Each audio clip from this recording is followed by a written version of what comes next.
बहुत बहुत धन्यवाद डॉक्टर साहब आपका। जैसे जैसे आयु बढ़ती है ना, आपके रोल भी बदल जाते हैं। मैं आया था यहाँ सुनने के लिए, लेकिन राजीव भाई ने कहा कि आपको समापन सत्र में कुछ बोल देना है, और फिर इतने सारे सम्मान, मैं तो आशा करके भी नहीं आया था। लेकिन राजीव भाई मित्र हैं, और ऐसे मित्र ईश्वर सबको दे।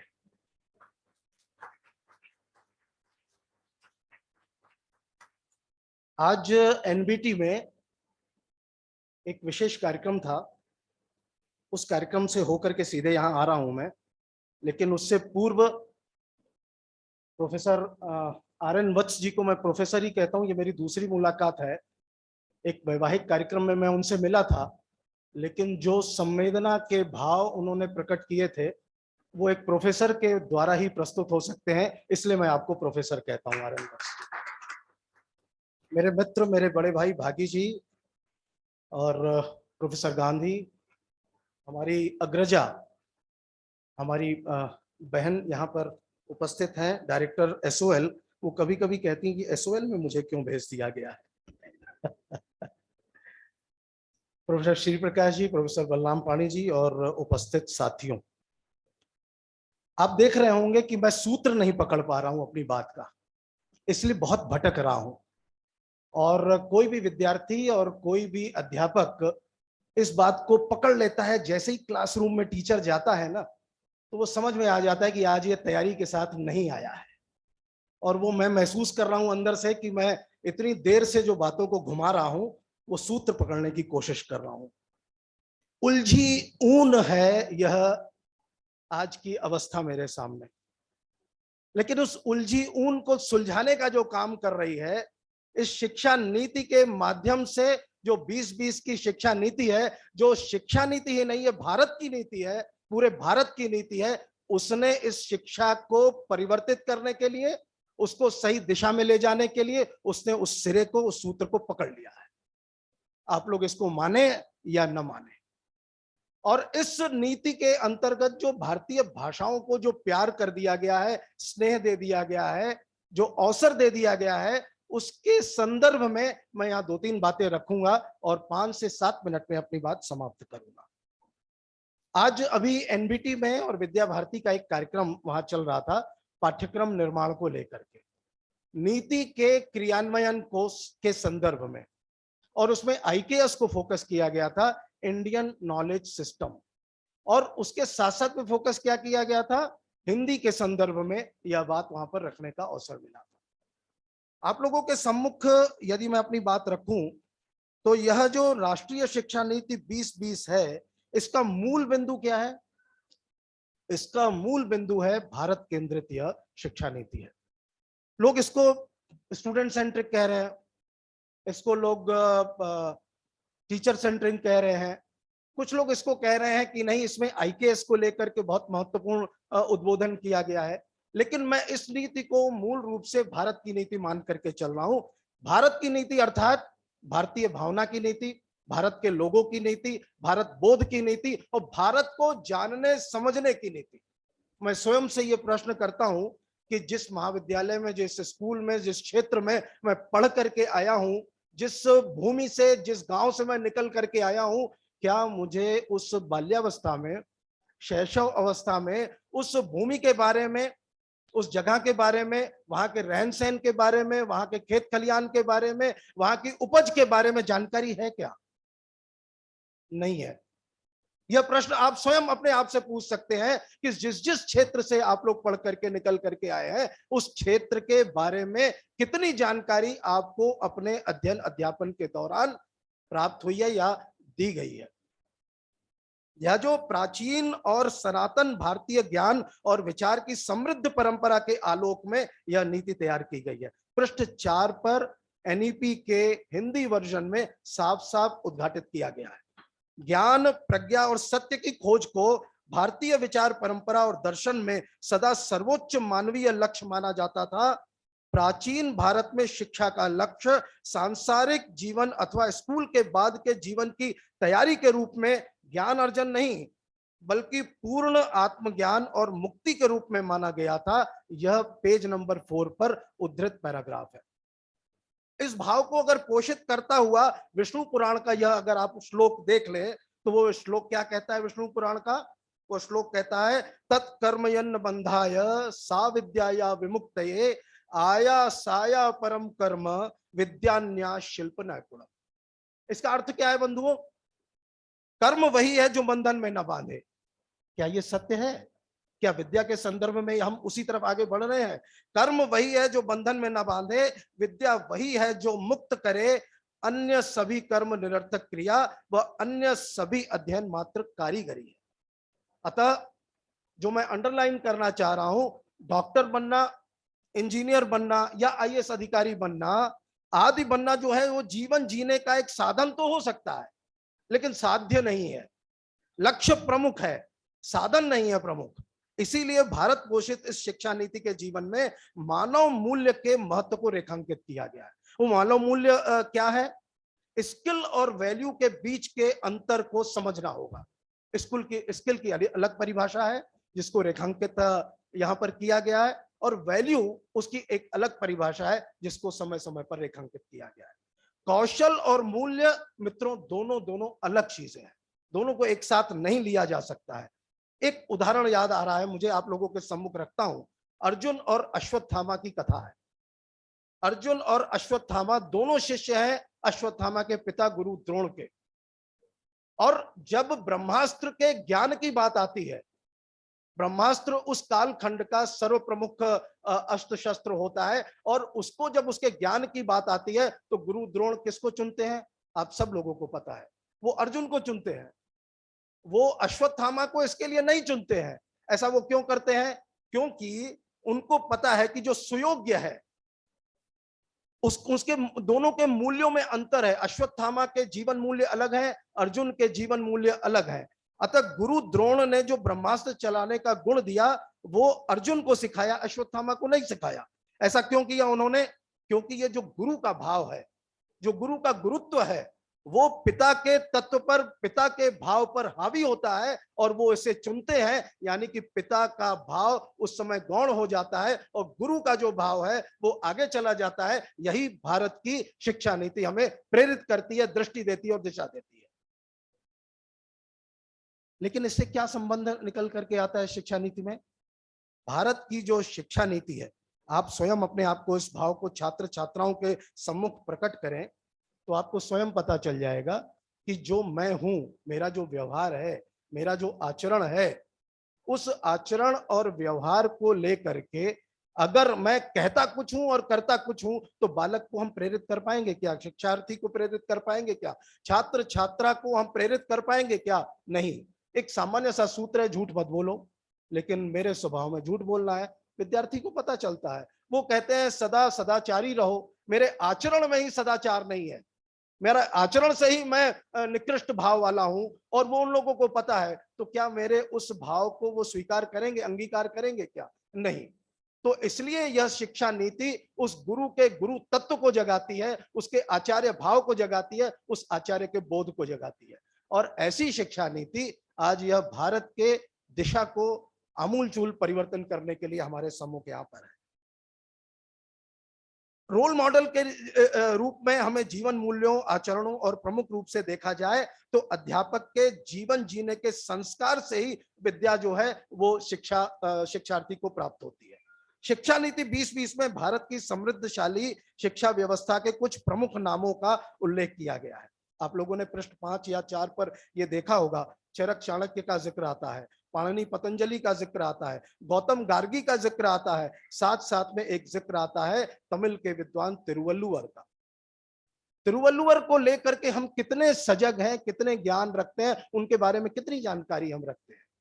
तिरुवल्लुवर 2000 वर्ष पूर्व के महर्षि, ऋषि और एक चिंतक रहे हैं, जिन्होंने कुरल नाम से 1330 कुरलों की रचना की है। वो कैसे कुरल है? जिसमें एक दृष्टि है, सामाजिक दृष्टि है, सांसारिक दृष्टि है, संस्कारिक दृष्टि है, जीवन जीने की कला की दृष्टि उसमें दी हुई है। लेकिन क्या आज हम अपनी इस शिक्षा नीति के संदर्भ में, वर्तमान में, हम उनके उन विचारों से भली भांति परिचित हैं क्या? मैंने मूल प्रश्न उठाया कि हम स्थानीय सूचनाओं से अनभिज्ञ हैं, तो उनकी सूचनाओं का इस उत्तर भारत में कितना उनका प्रचार प्रसार होगा, वो संभावना दिखती ही नहीं है। तो यह नीति हमें यह जो अवसर देती है, जिसको लेकर के अभी भागी जी ने भी मल्टी डिसिप्लिनरी की बात की है, बहुविषयकता की जो बात की है, उसके मूल में यही तो है।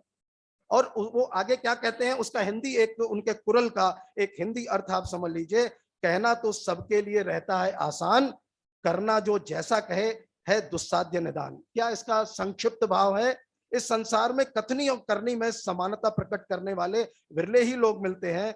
दूसरों को उपदेश देना मित्रों बहुत सरल होता है, दूसरों को उपदेश देना जितना सरल होता है, किंतु वही व्यक्ति अपने आचरण में अगर वो उतार ले तो ही आचार्य बन पाता है, अदरवाइज वो आचार्य की श्रेणी या गुरु तत्व के श्रेणी में प्राप्त नहीं हो सकता। ऐसे चिर पुरातन राष्ट्र का जो नया निर्माण करने का अवसर इस शिक्षा नीति ने दिया है, इसे हमें उत्साह के साथ, शालीनता के साथ, उमंग के साथ इसे स्वीकार करना चाहिए। स्वामी विवेकानंद जी का एक उदाहरण आप लोगों के सम्मुख रखता हूं और तेजी से अपनी बात को आगे बढ़ाता हूं। 1893 में स्वामी विवेकानंद जी शिकागो में बोलते हैं, ये सब हम लोगों को पता है। और उस समय वो बोलते हुए उनका जो उद्देश्य होता है, अन्य धर्मों के भी लोग वहां पर बोल रहे हैं, वो भी अपनी प्रस्तुति दे रहे हैं, लेकिन उनके मन में जो भाव है वो तुलना का भाव है। वो स्वयं को सिद्ध हस्त प्रदर्शित करते हैं, अपने धर्म, अपने आचरण, अपने लोग, अपने देश के बारे में वो भावनाएं प्रकट करते हैं, लेकिन साथ साथ में दूसरे को निम्न स्तर का घोषित करने का प्रयास करते हैं। क्या स्वामी विवेकानंद जी ने ऐसा किया क्या? वो क्या कहते हैं कि हम सबको समान भाव से देखते हैं, हम आपका भी सम्मान करते हैं, हम अपना तो सम्मान करते ही करते हैं। हमारे लिए यह जो उस समय शब्द एक प्रयोग किया गया है, आप लोग भारतीय भाषाओं की बात करते हैं, मैं आप लोग के सम्मुख एक प्रश्न रखता हूं कि भारतीय भाषाओं में एक्सक्लूजन इस शब्द का कोई पर्यायवाची शब्द या इसका अर्थ आप खोज करके देख लीजिए। आप लोग चिंता करिए, इसमें ऐसा मिलेगा ही नहीं आपको। क्यों नहीं मिलेगा कि भारतीय भाषाओं में शब्द एक्सक्लूजन का? इसलिए नहीं मिलेगा क्योंकि हमारे यहाँ वो एक्सक्लूजन की भावना ही नहीं है, ये आयातित भावना है। हमारे यहाँ तो इंक्लूजन की भावना है, हम इंक्लूड करते हैं, तो इसलिए हमारे यहाँ वो इंक्लूजन का बोध भी मिलेगा, इंक्लूजन का भावार्थ भी मिलेगा। और इंक्लूजन का जब भावार्थ मिलेगा तो मन के अंतर मन में उतर करके हम और आप एक पथ पर सवार हो जाएंगे, एक साथ समान भाव के साथ चलेंगे। यह समावेशी शिक्षा जो है, यह शिक्षा नीति हमें यह दृष्टि दे रही है। इतने सारे गुणों से परिपूर्ण है यह शिक्षा नीति। तो इसलिए शिक्षा नीति को लागू करने का, क्रियान्वयन करने का जो हमारा पुनीत कर्तव्य है, हम सब जो अध्यापक यहाँ पर बैठे हैं, यह हमारे लिए प्रमुखता की भाव है। एक बिंदु और आगे रखता हूं मैं। सदैव कहा जाता है कि भारत की जो भूमि है, हम सब ये सुनते आ रहे हैं, अनेकता में एकता और हिंद की विशेषता, और ये हम बहुत सहज भाव से स्वीकार भी कर लेते हैं, जबकि इसका विपरीत है। इसको कृपया भूलिए, इसको दोहराइए नहीं। हम मूल रूप से एक हैं जिसमें से अनेक हुए हैं, हम एक हैं इसमें से विविध हुए हैं। हमारा जो भाव है वो विविधता से एकता वाला नहीं है। हम मूल रूप से भारत के लोग वो मूल रूप से एक तत्व में, एक भाव के साथ जुड़े हुए हैं, और इसमें से विविधता के पक्ष को हम उजागर करते रहते हैं। तो इसलिए भारत के हर घर में अगर आप देखेंगे, जो सनातनी घर है, हर घर में आपको देखेंगे कि मंदिर मिलेगा, लेकिन उस मंदिर में क्या एक ही मूर्ति होती है क्या? घर के पुरुष, बच्चे, बूढ़े, बुजुर्ग जो जब जैसा चाहता है वो मूर्ति स्थापित कर देता है वहां पर, और हम सबको समाहित कर लेते हैं। एक ही परिवार के, एक ही घर में, एक ही मंदिर में, एक ही स्थान पर विविध मूर्तियां होती हैं, विविध विग्रह होते हैं। इसके पीछे भावना क्या है? हम समावेशी भावना का भाव रखते हैं। तो भारत के इस मूल में, शिक्षा नीति के इस मूल में जो ये समावेशी का भाव है, और इसी समावेशी के भाव को लेकर के आगे बढ़ाने की बात है। अब चूंकि मैं सिंधी भाषी हूं, सिंधी पढ़ाता रहा हूं, तो एक उदाहरण जो मेरा बहुत प्रिय है उसको दिए बिना मैं रुक नहीं सकता। 1947 में देश स्वतंत्र होता है, और 1947 में ही देश विभक्त भी हो जाता है।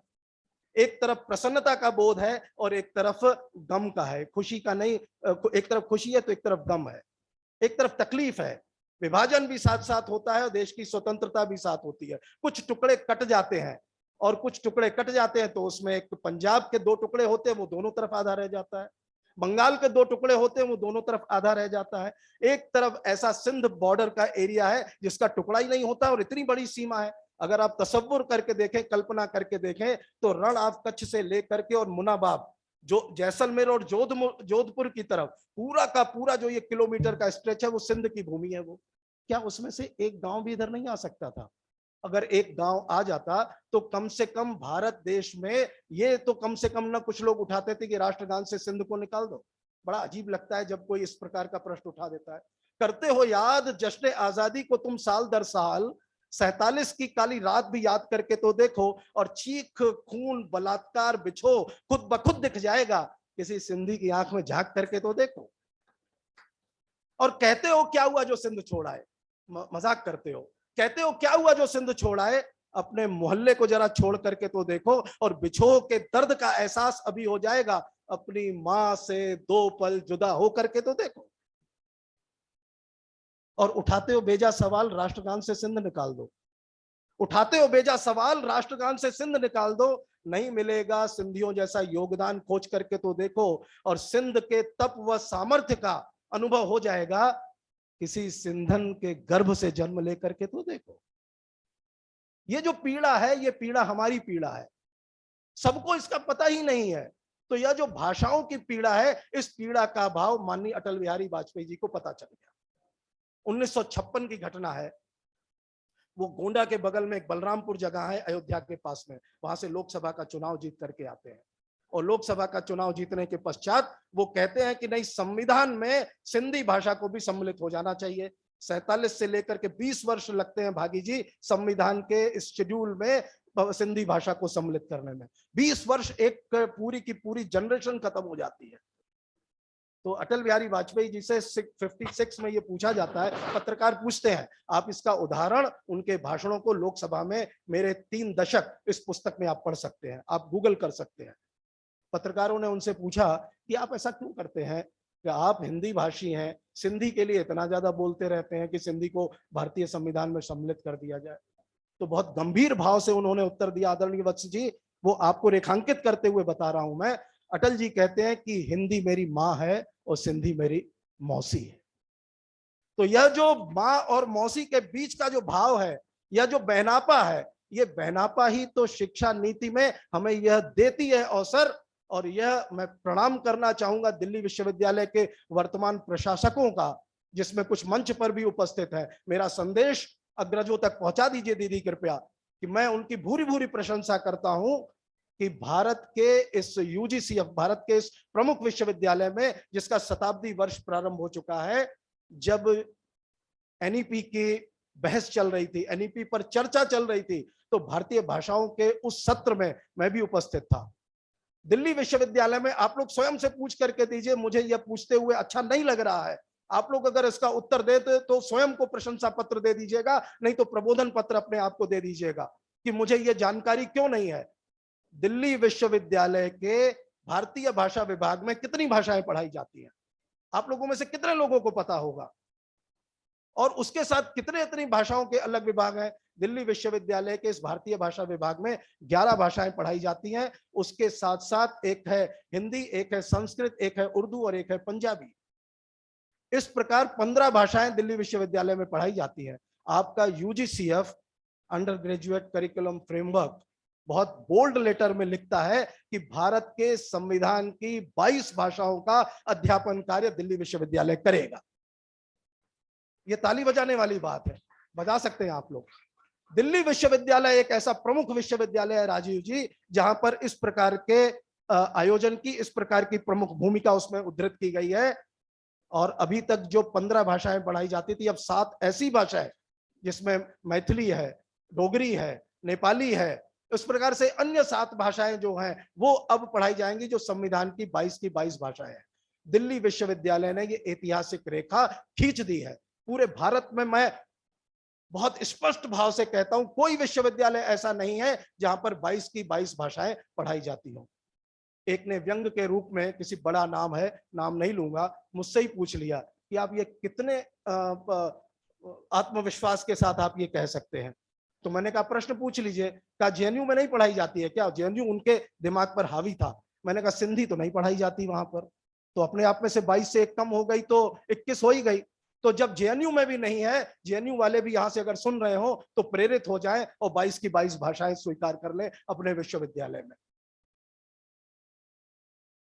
मित्रों, मैं ये क्या कहना चाह रहा हूं, भाषाओं को लेकर के जितना प्रेम, जितना सम्मान इस शिक्षा नीति में मिला है, उसे हम सब लोगों को अंगीकार कर लेना होगा।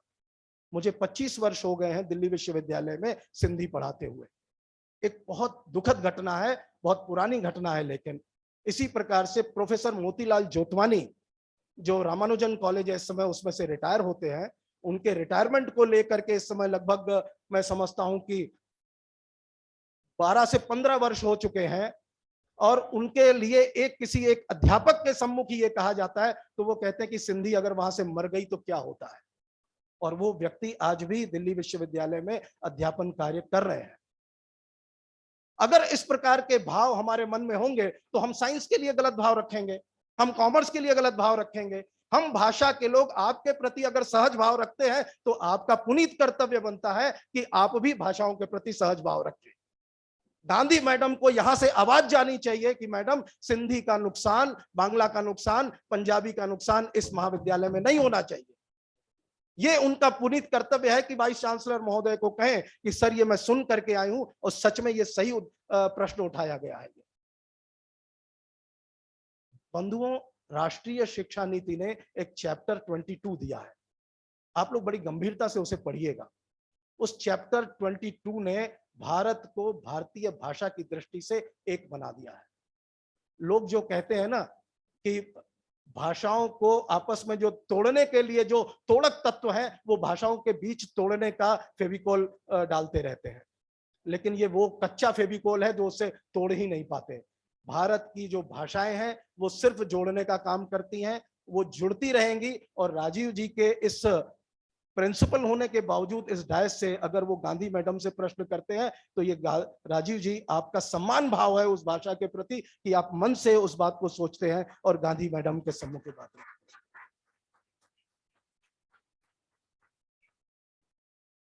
मैं बहुत कृतार्थ हूं कि आप लोगों ने मुझे यहाँ पर बुलाया मातृभाषा के अध्ययन अध्यापन के लिए, उसको फर्स्ट लैंग्वेज के रूप में, उसको सेकंड लैंग्वेज के रूप में, 22 की 22 भाषाओं के अध्ययन अध्यापन के लिए हम पूरे दिल्ली विश्वविद्यालय को आगे आना होगा। और भाषाएं जीवित हैं तो हम जीवित हैं, हम जीवित हैं तो संस्कार जीवित है, हमारा भारत बोध जीवित है, और अगर भारत बोध जीवित है तभी भारत माता की जय है। बहुत बहुत धन्यवाद।